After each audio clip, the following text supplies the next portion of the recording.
fantastic musician. Just got the best out of everyone. We know that great teachers are great because they're highly knowledgeable, extremely demanding, and they love their students. And it was so clear to all of us that he had such warm feelings for us. We called him Uncle Dickie. And he had a great sense of humor and knew how to have fun with a whole bunch of high school students at the same time as he was being so demanding. And that's really how I remember him. And I always said, you know, Dick, you're in the wrong place. You really should be teaching at college because these kids are getting more than they would get at some colleges. He used to do this thing called phone numbers, where he would ask a student for their phone number, and then he would convert the digits of the phone number into a tune, using them as scale degrees. So like 1, 2, 3, 4, 5, and then those would become. He would use those musical digits to convert the phone number into a tune. And then he would sit down at the piano and he would create a complete composition out of all of those numbers. He may play it ragtime and then jump to jazz and then play it classically. He'd play it in waltz time, he'd play it as a march.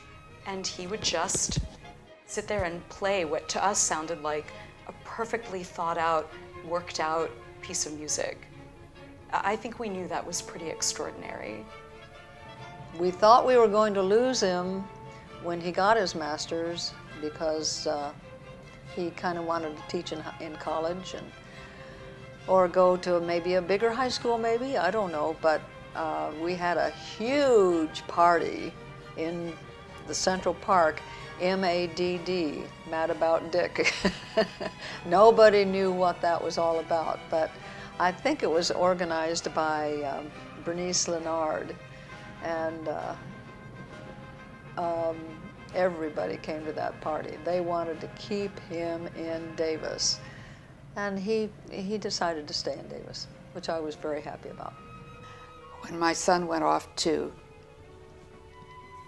Chico, he went into the choir and realized though his voice, he didn't have an outstanding voice, but he had training like they didn't have, and he decided he didn't want to do that because he had enjoyed being with Mr. Brunell so much that he really wasn't interested in just singing.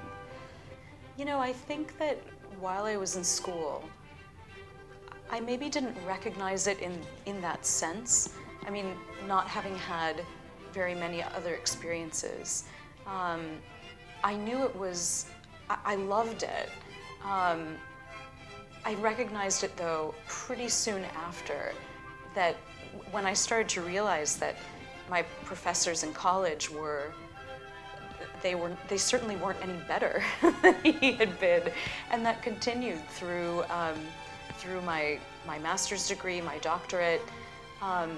He remains to this day one of the most extraordinarily talented and skilled musicians that I worked with. So did I recognize it in high school? Not exactly, but I think we all knew that we were doing something very special.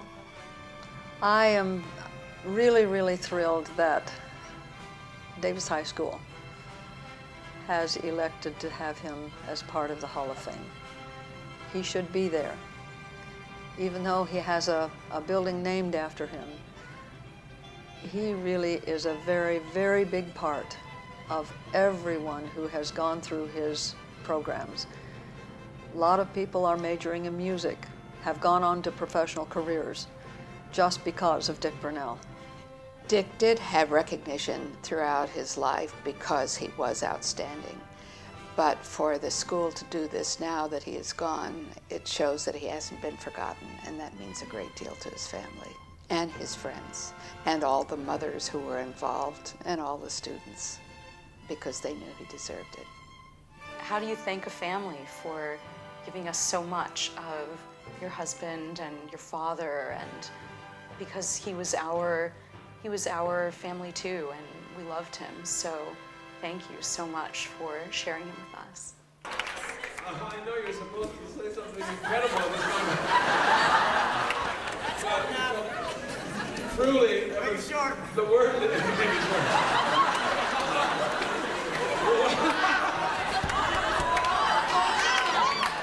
that comes to mind the most, everybody, truly, is thank all of you for your great talents and the great people that you are. Thank you very much.